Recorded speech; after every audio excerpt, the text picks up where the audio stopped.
He was someone from my family, someone who should have been safe. My grandfather from my mom's side. And he said things a grown man should never say to a child. Like, I will give you chocolate, let me you. He was already drunk, naked, and with the I got scared, but I didn't show it. And I just said, like, enough this go to sleep. And thanks God, nothing happened. But it's still in my head and front of my eyes like it happened yesterday. I told my mother when she back home because we lived with her parents after she divorced with my dad. She didn't believe me that time. Maybe she didn't hear it. Maybe she couldn't hear it. I don't know. And years later, I told her again, this time as an adult, and her face changed. She was shocked and she apologized. And she said she must have misunderstood or missed it. I don't hold anger anymore, but I do remember the moment I learned that sometimes, even when you speak the truth, you won't be heard. And from that moment on, I became very good at staying quiet.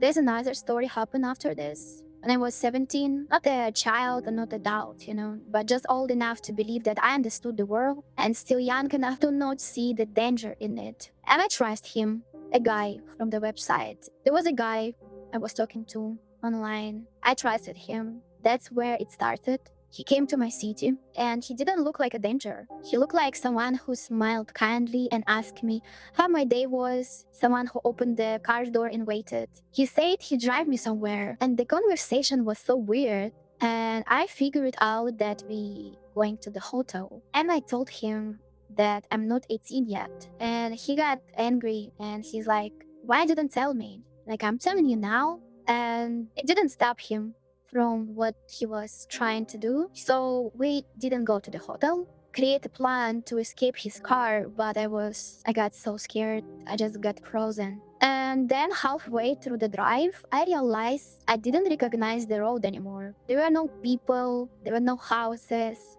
no cars behind us, like just a silence and trees and a feeling in my chest that something was very, very wrong. And I didn't say anything. And I stayed frozen for a long time. We stopped, I remember that.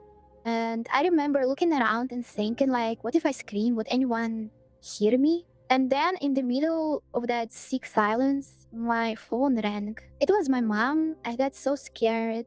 And she was look at me and say, you better answer, but don't say anything. And I answered. She sat next to me, watching me, monitoring every breeze I took. And I smiled. I pretend I was fine. I told her I'd be home later, that everything was okay. I smiled while my heart fell out of my chest. Afterward, when it was over, when he was done, he me. She drove me back like nothing happened, like I was just another errand, I swear to God. And before I got out of the car, she looked at me and say, don't say anything to anyone. And I didn't, unfortunately. I walked into my house. I wasn't crying. I wasn't shaking. I wasn't even singing. I was just empty and went to sleep that night like I was folding myself into the drawer. I didn't think. I didn't process. I didn't break down. It was like my body decided it was easier to shut off, than to feel. And days went by, then weeks. I didn't talk to anyone about it because I didn't want to. And because how do you explain to people that you didn't scream, that you smiled into a phone call while it was happening? That a part of you actually believe you were the one to blame, so I blamed myself for a long time. And years later, it haunted me. In the background, in the ages of the movies I watched, in lyrics of songs I didn't expect to hit me, or a film would show a girl getting dragged into the dark. And suddenly I was back there again. My hands would sweat, my stomach would drop, and I'd feel like I couldn't breathe. But I didn't tell anyone, not even my mother. Not until much later when I finally said it out loud. And when I did, she cried. I didn't, because I had cried inside for so long that I think the tears just dried out, honestly. Eventually, I went to therapy. I stopped saying maybe it was my fault. I stopped flinching at the idea of surviving. And now it's just a story I carry. It doesn't define me, but it lives inside me. Like an old scar on skin that's grown over. You forget it's there until you touch it. And when people say things like, you're so strong, I never know how to respond because strength isn't something I choose. It's something I became when no one come for me. And if you've been through something like this, if someone took a piece of you and left you with silence, please don't blame yourself. You were not weak. You were not stupid. You were just a human. And what happened to you should have never happened. Breathing isn't failure. Shutting down isn't weakness. Smiling through it isn't consent. Your body did what it had to do to survive. And it worked. Because you're still here. You don't owe anyone the perfect reaction. You don't owe anyone a clean, logical story. And you definitely don't own shame to yourself for something that was never your fault. You were a person in danger. Now you're a person in healing. And that's a strength. So if no one told you yet, I believe in you. I don't judge you. And I'm so damn proud of you for making it true. Even if it still hurts, and even if you are still figuring it out, you're allowed to exist, okay? You're allowed to breathe, you're allowed to take up space without getting in the way of what someone else did to you. Just remember it. And what hurts me more than anything wasn't just what happened, it was that I heard after like strangers from other women things like, you should have known better. You got in the car. It's your fault. You were asking for it. Let me be clear. No one is ever asking to be hurt. Isn't about clauses or trust or decisions. It's about the one person using power over another. And that's never justified. Not quietly, not violently, not ever. People say cruel things because it helps them to feel safe. It's a trick their brain says. If I blame her, then it won't happen to me. If it happened because of something she did, then I'm still in control of my world.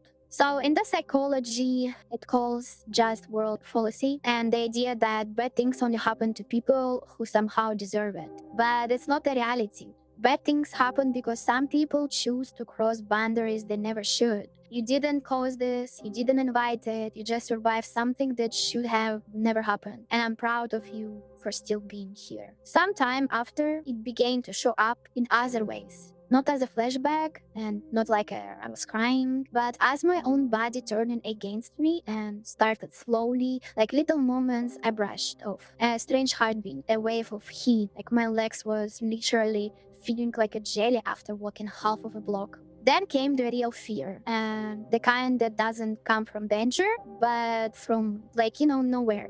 And that kind that convinced that your own heart is trying like to kill you. And I didn't know it was called a fucking panic attacks. At that time, it wasn't that popular, and I just thought I was dying. I felt like I'm drinking alcohol, like you're not drinking, but you feel like you're drinking a lot. It's like every day. And I stopped leaving the house, like for the 1 week, then for the two. And so I didn't go outside for the 2 months. And everything became too much, like sound when people start to talk. I couldn't handle it. I just became like nervous all the time. Music, like even the soft ones.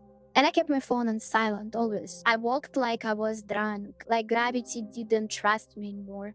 And doctors couldn't explain it. And some gave me sleep pills, some gave me injections that made me feel like I was floating just above my body. And some doctors tried hypnosis. I wanted it to work. I would have believed anything. Just please make it stop. No one had answers. But eventually, yeah, they told me that it's panic attacks. Just words.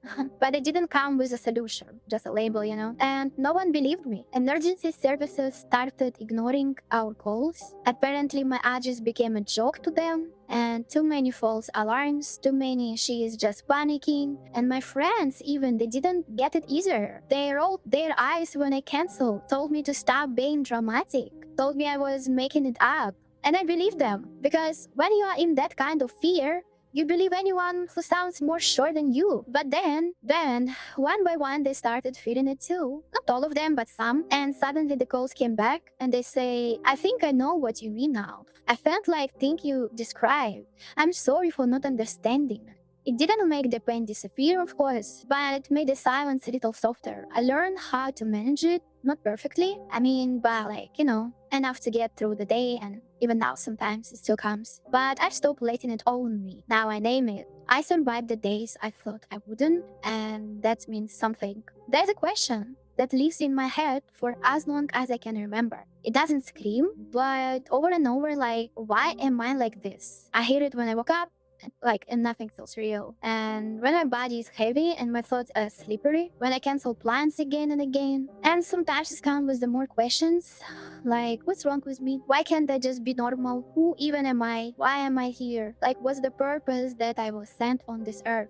I've asked those things so many times, and for a long time, I didn't get any answers, or maybe I just didn't want the ones I had. But eventually, when the noise quieted down, something softer started to speak. I thought that maybe I'm here to love people that no one else sees. I kinda like it. To find the ones that are broken, cracked down the middle, full of pain they were told to ignore because they come to me. And I listen. I love to listen to people. Not because I know how to fix them, but because I've been there. I still am. Sometimes there's something in me that recognizes pain in other people like a sand. I hold space for it.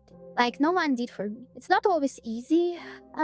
Sometimes I give too much. Sometimes I forget that I need love too, that I want to be held too. And I'm not just a place for people to fall apart and leave their pieces behind. But still, I always come back to that some thoughts. Maybe that's why I'm here. Not to be perfect, not to be like happy all the time, not to be the strongest, but to remind someone else that being soft is not a weakness, that even broken things can shine. And maybe that's all I need to be right now. If you want to share your story, there's a link below where you can anonymously send me what you've carried. I will read it. I will support you.